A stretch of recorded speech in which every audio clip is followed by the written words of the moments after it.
ইউনূস একজন প্রতারক, আইন ভঙ্গকারী, দেশের অর্থনীতিকে নষ্ট করেছেন এবং সন্ত্রাসবাদীদের আশ্রয় প্রশ্রয় দিয়েছেন সরকারি অর্থ খরচ করে, যা সাধারণ মানুষের মূলধন। তিনি কসম খেয়েছেন এই মাটিতে, মানে বাংলাদেশের মাটিতে ফিরে তিনি ইউনূসকে চরম শাস্তি দেবেন এবং পুরো দেশের কন্ট্রোল তিনি নিজের হাতে নেবেন।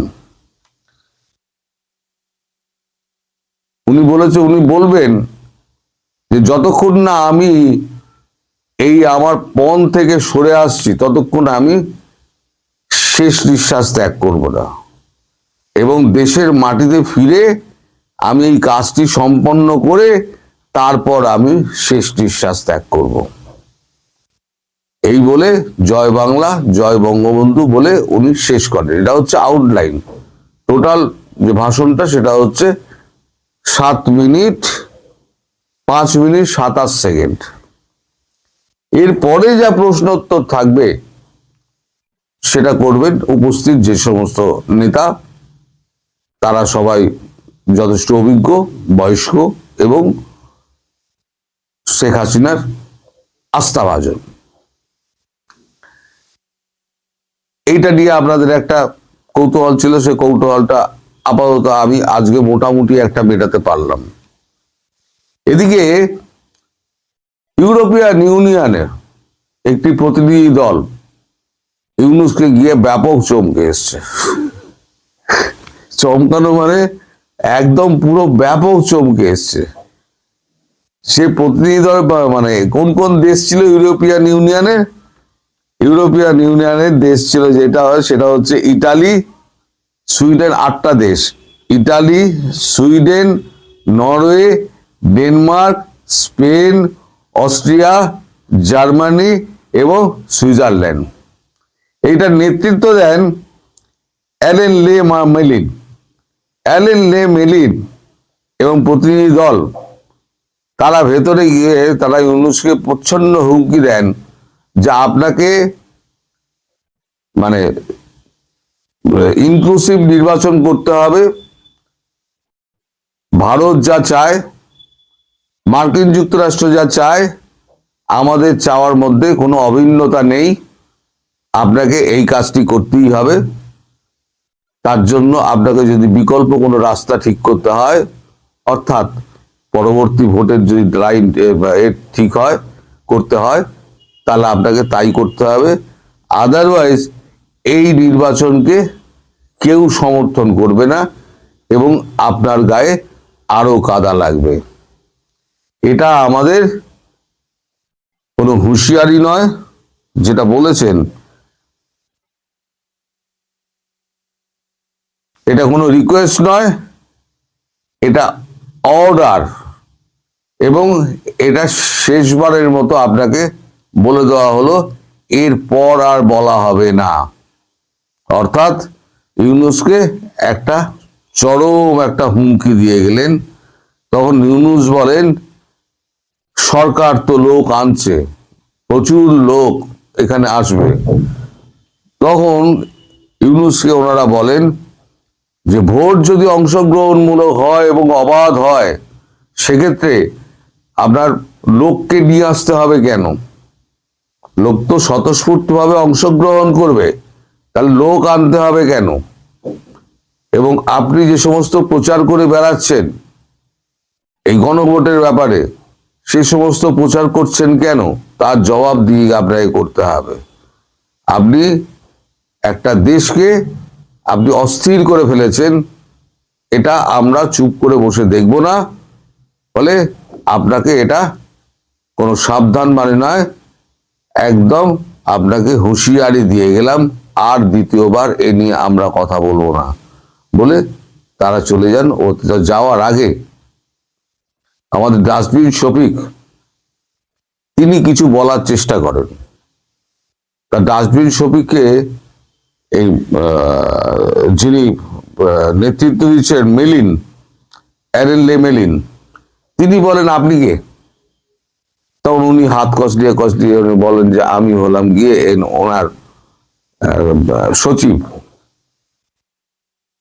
তখন বলে আপনি তো সচিব, তো আপনি এইখানে এখানে আপনার তো থাকার জায়গা না, আপনার তো জায়গা হচ্ছে উনি যা বলবেন সেটা হচ্ছে আপনি প্রেসকে জানাবেন, সেটা আপনার কাজ। আপনি এখানে কি করছেন, আপনি এই ঘর থেকে আসুন। তখন ইউনূসের চোখের ইশারায় শফিক মাথা নিচু করে, নির্লজ্জ লোক তো, মাথা নিচু করে বেরিয়ে যায়। এদিকে শেখ হাসিনা যে বলেছেন যে সন্ত্রাসবাদের আখড়া গড়ে তুলেছেন, না কথাটা কি বলেছেন, কথাটা বলে সন্ত্রাসবাদীদের আশ্রয় এবং প্রশ্রয় দিয়েছেন সরকারি অর্থায়নে এবং মদতে।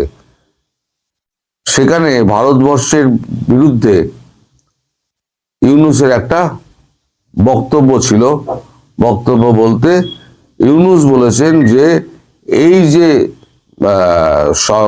ভারত এটা আমাদের এখান থেকে নন ফ্যামিলি যে মেরে দিল আমার মিশনে, সেটা ওভার রিয়াক্ট করা। পররাষ্ট্র উপদেষ্টা একই কথা বলেছেন, ওভার রিয়াক্ট করেছে ইন্ডিয়া। গুলশানে যে আপনার এই খালিস্তানি স্বাধীন খালিস্তান যারা কানাডায় বসছিল, যাদের যাদের পেছনে ভারত পড়ে রয়েছে, র পড়ে আছে, রয়ের গানম্যান পড়ে রয়েছে, তাদের এখানে গুলশানে অফিস খুলে সরকারি অর্থায়নে তাদেরকে মদত দেওয়া হচ্ছে এবং তাদের যা যা প্রয়োজনীয় জিনিস সমস্ত সরকার প্রোভাইড করছে। তারপরে উনি বলছেন আমি দেশ শাসন করছি একেবারে নিরপেক্ষ ভূমিকায়। এই নিরপেক্ষতার পরিচয়। তাহলে ভারত যেটা করেছে সেটাকে অন্যায় করেছে। এবার ভারত কেন করলো সেটা নিয়ে আমি একটা বিস্তারিত রিপোর্ট করব পরে, যে কে মারবে, কেন মারবে, কোথা থেকে মারবে। মারার আগে তো ঘর গোছানো হচ্ছে, ঘর গুছিয়ে নিক, তারপর প্যাদানিটা শুরু হবে। বহুত মারবে, বহুত মারবে। আপনাদের বাংলাদেশে কিন্তু প্রচুর রক্ত ঝরবে। এই ফেব্রুয়ারি মাসেই হয়তো হবে, হয়তো বা মার্চ হতে পারে। প্রচুর রক্ত ঝরবে, নিশ্চিত থাকুন। আমি যেমন বলেছিলাম 2026 খুব অশান্তির মধ্যে দিয়ে যাবে। 26-এর 2 তারিখ থেকে শুরু হয়ে গেছে, 2026-এর জানুয়ারির 2 তারিখ থেকে শুরু হয়ে গেছে। যেটা ট্রাম্প করলেন, মাদুরোকে তুলে আনলেন ভেনেজুয়েলা থেকে সস্ত্রীক। এখন গ্রিনল্যান্ড নিয়ে পড়েছেন।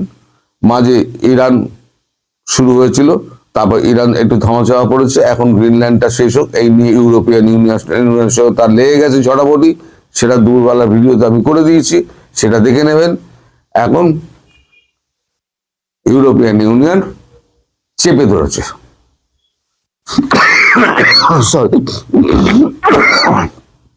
সরি। তো এই হচ্ছে বাংলাদেশ সাম্প্রতিক অবস্থা। বাংলাদেশের যে এখন অপেক্ষা যেটা বাংলাদেশের মানুষ করছে সেটা হচ্ছে শেখ হাসিনার বক্তব্য। শেখ হাসিনার বক্তব্য যদি এক লাইনে বলা যায় তাহলে বলা যাবে শেখ হাসিনা কসম খেয়েছেন ইউনূসকে চরম দণ্ড দিয়ে তবেই উনি শেষ নিঃশ্বাস ত্যাগ করবেন এবং খুব শিগগিরই বাংলার মাটিতে ফিরবেন, যেটা আমি বরাবরই বলে যাচ্ছি। সবাই শুরুতেই আপনাদের একটা ভিডিও দেখাবো। ভিডিওটা দেখলে পরে আপনারা একটু আঁচ করতে পারবেন। মানুষ আর মানুষ আর মানুষ। এইমাত্র ব্রিগেড বাড়ির গ্রাউন্ডে এসে পৌঁছলেন বঙ্গবন্ধু শেখ মুজিবুর রহমান এবং আমাদের প্রধানমন্ত্রী শ্রীমতী ইন্দিরা গান্ধী। স্বাধীনতা পেয়েছি বড় রক্তের বিনিময়ে পেয়েছি। এত রক্ত কোন জাত, কোন দেশে, কোন কোনো দিন দেয় নাই যা আমার বাংলাদেশের মানুষ দিয়েছে। আমার লোকেরা জাতি ধর্ম নির্বিশেষে বৃদ্ধ থেকে বালক পর্যন্ত সকলেই সংগ্রাম করেছে। সে সংগ্রাম কামিয়াব হতে পারতাম না যে ভারতের জনসাধারণ, ভারতের সরকার এগিয়ে না আসতো। আমার দেবার মতো কিছুই নাই, শুধু আমি এইটুকু দিতে পারি, নিঃস্ব আমি, রিক্ত আমি, দেবার কিছু নাই, আছে শুধু ভালোবাসা, দিলাম শুধু তাই। পশ্চিম পাকিস্তান দেখলেন তো ভিডিওটা, শুনলেনও কানে। এবার আমি আপনাদের একটা জিনিস বলি, বহুদিন আগে আমি একটা কথা বলেছিলাম আপনাদের যে নরেন্দ্র মোদী কিছু অকল্পনীয় করতে যাচ্ছেন। ঠিক কবে বলেছিলাম আমার মনে নেই, 2-3 মাস আগে হবে হয়তো। অকল্পনীয় কি সেটা আমি জানি না, পরবর্তী সময় হয়তো জানতে পারবো। এখন এই যে আমি ধীরে ধীরে বলেছিলাম যে ধীরে ধীরে মানে আওয়ামী লীগ খোলস খুলে বেরোচ্ছে, তাকে আস্তে আস্তে ছেড়ে দেওয়া হচ্ছে। তো এখন প্রথমে তো দলের সঙ্গে সমস্ত অডিও বার্তা এই সমস্ত হতো, তারপরে এই যে ফরেনার্স এটা করেসপন্ডেন্ট ক্লাবে যেটা ভাষণ হলো, তাতে তো বাংলাদেশের সরকার পুরো একেবারে হিলে গেছে। তাদের রিয়াক্ট করতে 24 ঘন্টা লাগেনি, 48 ঘন্টা লেগে গেছে, বা 50 ঘন্টা বলা যায় লেগে গেছে। তাও খুব দুঃখ পেয়েছে এবং তাদের অন্তরের বেদনা তারা তুলে ধরেছে, কিন্তু সাহস করে ভারতবর্ষকে একটা চিঠি পাঠাতে পারেনি যে এই বক্তব্য বন্ধ করা হোক। এখন এই যে ভূমিকম্প যেটা হয়েছে, ভিত কিন্তু আলগা হয়েছে, সেটা আমাদের নরেন্দ্র মোদী বুঝতে পারছেন। ইউনুস শিক্ষা দীক্ষা আছে, ইউনুসের পরিচয় টরিচয় আছে, নিজেকে একটা বিরাট মনে করেন, কিন্তু নরেন্দ্র মোদী তো নরেন্দ্র মোদী, সারা পৃথিবী চষে বেড়াচ্ছেন, আমেরিকার নাকে দড়ি দিয়ে ঘোরাচ্ছেন।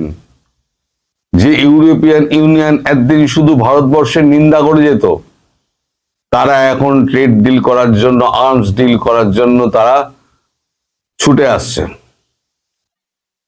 এমনকি সামরিক বিনিময়, শক্তির বিনিময় তারা করবে। ইউএই এর মতো ইউএই সুলতান চলে এসছেন এখানে ছুটে। এগুলো তো এমনি হচ্ছে না। ডক্টর ইউনুস ভাবছেন নরেন্দ্র মোদীকে ও আমি এক হাতে ধরে এক হাতে বেঁচে দেবো। ওখানে পাকিস্তানের গ্যাস খেয়েছে না, তো নরেন্দ্র মোদী অকল্পনীয় কিছু একটা করতে যাচ্ছেন। দেখুন, আমার উপরে এমবার্গো আছে, আমি পুরোটা বলতে পারবো না আপনাদের, ভবিষ্যৎ আপনাদের বলে দেবে। যদি কখনো আমার উপর থেকে এমবার্গো উঠে যায়, তাহলে পরে আপনাদের এই পরিষ্কার বলে দেবো। আপনাদের আন্দাজ করে নিতে হবে এই ভিডিওটা কেন দেখালাম এবং এই কথাগুলো আমি কেন বলছি। আপনারা ডট টু ডট মিলান, আপনারা বুঝে যাবেন আমি কি বলতে চাইছি এবং কি হতে যাচ্ছে। কাল রাতে আমাদের নয়াদিল্লিতে সাউথ ব্লকে 3 সেনাপ্রধান এবং আমাদের সিডিএস, তার সঙ্গে নরেন্দ্র মোদীর একটা বৈঠক হয়। এই বৈঠকে আর কি উপস্থিত ছিলেন? ছিলেন আমাদের এনএসএ অজিত দোভাল এবং বিদেশ মন্ত্রী ডক্টর জয়শঙ্কর। রাজনাথ সিং কিন্তু ছিলেন না। অর্থাৎ মারপিটের গল্প এখানে কিছু নেই, শুধু কূটনীতির খেলা হবে। আর একজনকে ডেকে পাঠানো হয়, সেটা হচ্ছে ডিআরডিও, যারা আমাদের এই ডিফেন্সের সব কিছু দেখাশুনো করে, সে হচ্ছে ডিআরডিও। ডিআরডিওর অধিকর্তাকে ডেকে পাঠানো হয়। তার মানে এমন কিছু একটা হতে যাচ্ছে সেটা হচ্ছে অকল্পনীয়, যেটা ইউনূস সরকার, বাংলাদেশের মানুষ, আওয়ামী লীগ কেউ ধরতে পারছে না। এটা আমি বলেছিলাম 3 মাস আগে, এখন মনে পড়ে 3 মাস আগে আমি বলেছিলাম অকল্পনীয় কিছু করতে চলেছেন নরেন্দ্র মোদী। সে অকল্পনীয় করার সময়টা হচ্ছে এখন, চলে এসেছেন। তবে নিশ্চিত থাকুন যে 12ই ফেব্রুয়ারি এই যে নির্বাচনের দিন ঘোষণা করেছেন না, 12ই ফেব্রুয়ারির আগে কিছু হবে না। এমনকি ভারত মায়ানমারকে অনুরোধ করেছে, রাখবে কিনা জানায় বোঝা যাচ্ছে না, যে 12ই ফেব্রুয়ারির আগে কিছু করো না, এরা দেখি নির্বাচনটা করুক, নির্বাচনটা করে এরা সফল হতে পারে কিনা দেখি। ওরা জানে নির্বাচন আর সফল হতে পারবে না, তার জন্যই এটা চাইছে অত্যাচার নিপীড়নের মাত্রাটা এমন পর্যায়ে পৌঁছে দাও যে ভারতবর্ষ সহ্য করতে না পেরে যেন অ্যাটাক করে বসে। তাহলে বলবে ভারতবর্ষ আমাদের অ্যাটাক করেছে, আমরা নির্বাচন করবো কি করে, আমাদের নিরীহ দেওয়ার দেশ, আমাদের এই তো মাত্র 20 কোটি 140 কোটি মানুষের দেশ যদি আমাদের উপরে আক্রমণ করে তাহলে আমরা টিকবো কি করে, আমরা তো মারা যাচ্ছি, হায় হায় হায় হায় করে সর্বত্র দৌড়ে বেড়াবে, লোকের মন পাবে না, এর দরে ওর দরে ঘুরে বেড়াবে। সে ব্যবস্থা ভারত করে রেখে দিয়েছে যাতে কোথাও গিয়ে সফল না হতে পারেন। তো এই যে ভারতবর্ষ অ্যালাউ করছে নির্বাচনটা হোক, আর নির্বাচনটা হবে না তারা জানে বলে আওয়ামী লীগের ঘাড়ে আগে ভাগে দোষটা চাপিয়ে দিচ্ছে যে যদি কিছু হয় তাহলে আওয়ামী লীগ করবে। তার মানে নিজেরা গন্ডগোলটা পাকাবে, পাকিয়ে আওয়ামী লীগের ঘাড়ে দেবে। ওই জন্য ভারতবর্ষ 12 তারিখের আগে কিছু করবে না, যা করবে 12 তারিখের পর করবে। আমি শুধু আপনাদের আউটলাইনটা বলে দিলাম, অকল্পনীয় কি হতে যাচ্ছে, তার সঙ্গে ওই ভিডিওর কি সম্পর্ক রয়েছে। আপনারা 2 2 4 মেলান, আপনারাও বুদ্ধিমান মানুষ, আপনারা নিশ্চিতভাবে ধরে নিতে পারবেন। পাকিস্তানের গ্যাস খেয়ে বাংলাদেশ ক্রিকেটটার তো 12টা বাজিয়ে দিল। পাকিস্তান এরকমই, আমি ওই জন্য বলেছিলাম পাকিস্তান ঠিক খেলতে আসবে, আপনারা নিশ্চিন্তে থাকুন। পাকিস্তান কি করলো, একবার লেঙ্গি মেরে ফেলে দিল। আপনি ছবিটা ভাবুন, খেলা হচ্ছে, এই ক্রিজে পাকিস্তানের ব্যাটসম্যান, ওই ক্রিজে হচ্ছে বাংলাদেশের ব্যাটসম্যান, পেছনে উইকেট কিপার IPL বা BCCI, ধরুন আম্পায়ার হচ্ছে BCCI আর উইকেট কিপার হচ্ছে IPL, এই ICC। ভারত বাংলা পাকিস্তান বলে দিয়েছে যে 1 রান নিতে হবে, জিততে গেলে 1 রান নিতেই হবে, আমি তোমার সঙ্গে আছি, চলো একসঙ্গে 1 রান নেবো। তুই মেরেই বল ছুটবি। বল মেরেছে, মেরে ছুট লাগিয়েছে বাংলাদেশ। তারপরে দেখে পাকিস্তান তো ক্রিজ থেকেই বেরোয়নি, ততক্ষণে BCCI উইকেট উড়িয়ে দিয়েছে, ICC আউট ঘোষণা করে দিয়েছে। এটা হলো গাছে তুলে দিয়ে মইটাকে কেড়ে নেওয়া। এখন আপনারা বিভিন্ন রকম ব্যাখ্যা ট্যাখ্যা দেবেন, বাংলাদেশ সরকারকে বলছে আপনারা বিভিন্ন রকম ব্যাখ্যা দেবেন।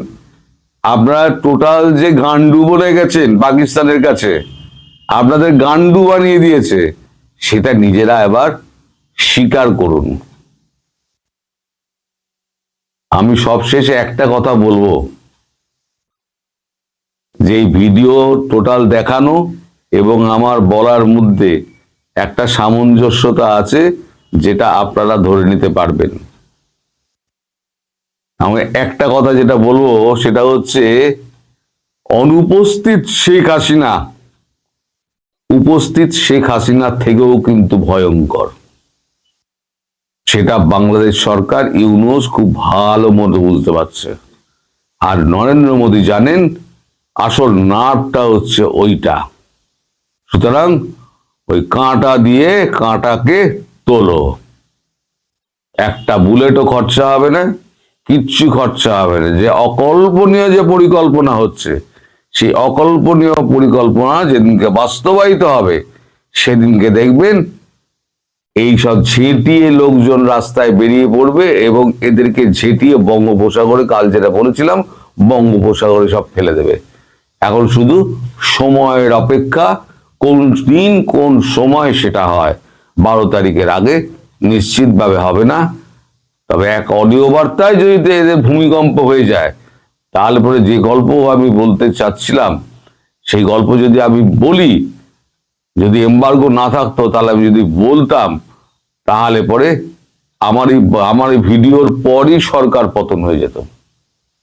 আমি বলছি দায়িত্ব নিয়ে, আমি এই ভিডিও করার পর যদি বলতাম আমি ওই কথাটা, তাহলে পরে এই সরকার কালকে পতন হয়ে যেত।